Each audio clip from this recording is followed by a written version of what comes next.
તો પહલગામ આતંકી હુમલાને લઈ અત્યાર સુધીના સૌથી મોટા સમાચાર। તબીબોની મંજૂરી મળશે તો એનઆઈએ ઈજાગ્રસ્તોની પણ પૂછપરછ કરશે। તબીબોની મંજૂરી બાદ એનઆઈએ ઈજાગ્રસ્તોના નિવેદન નોંધશે। જમ્મુ કાશ્મીર પોલીસ સાથે એનઆઈએ તપાસ શરૂ કરી છે।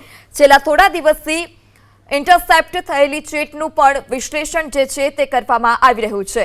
આતંકી હુમલા બાદ જે તપાસ હતી તે એનઆઈએની ટીમને સોંપવામાં આવી હતી। ગઈકાલથી જ એનઆઈએની જે ટીમ છે તે પહલગામમાં અલગ અલગ વિસ્તારમાં સર્ચ કરી રહી છે। ત્યારે આ સૌથી મોટા સમાચાર કે જે અન્ય ઈજાગ્રસ્તો છે તેઓની પણ એનઆઈએ દ્વારા પૂછપરછ કરવામાં આવશે। તબીબોની જે મંજૂરી છે તેની રાહ જોવાઈ રહી છે।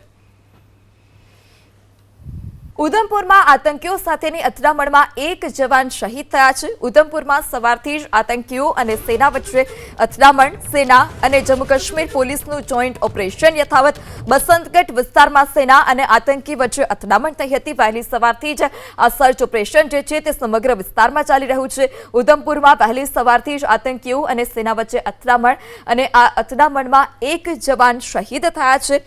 સેના અને જમ્મુ કાશ્મીર પોલીસનું આ જોઈન્ટ ઓપરેશન જે છે તે યથાવત છે। જે આતંકી હુમલો પહલગામ આતંકી હુમલો અને ત્યારબાદ અલગ અલગ વિસ્તારમાં જે સર્ચ ઓપરેશન છે તે ચાલી રહ્યા છે। ત્યારે ગઈકાલે ઉરીમાં પણ આ જ પ્રકારે સર્ચ ઓપરેશન સેના દ્વારા કરવામાં આવ્યું હતું અને જે આતંકીઓ હતા કે જે અંદર ઘૂસવાનો પ્રયાસ કરી રહ્યા હતા ગેરકાયદેસર રીતે તેઓને ત્યાં ઠાર મારવામાં આવ્યા હતા। 2 આતંકીઓ ઠાર મરાયા હતા અને ત્યાર પછી અલગ અલગ વિસ્તારમાં પણ સર્ચ ઓપરેશન કરવામાં આવ્યું હતું। ત્યારે વહેલી સવારથી જ ઉધમપુરમાં પણ સર્ચ ઓપરેશન જે છે તે કરવામાં આવી રહ્યું છે અને જેમાં સેના અને આતંકીઓ વચ્ચે અથડામણ જોવા મળી હતી।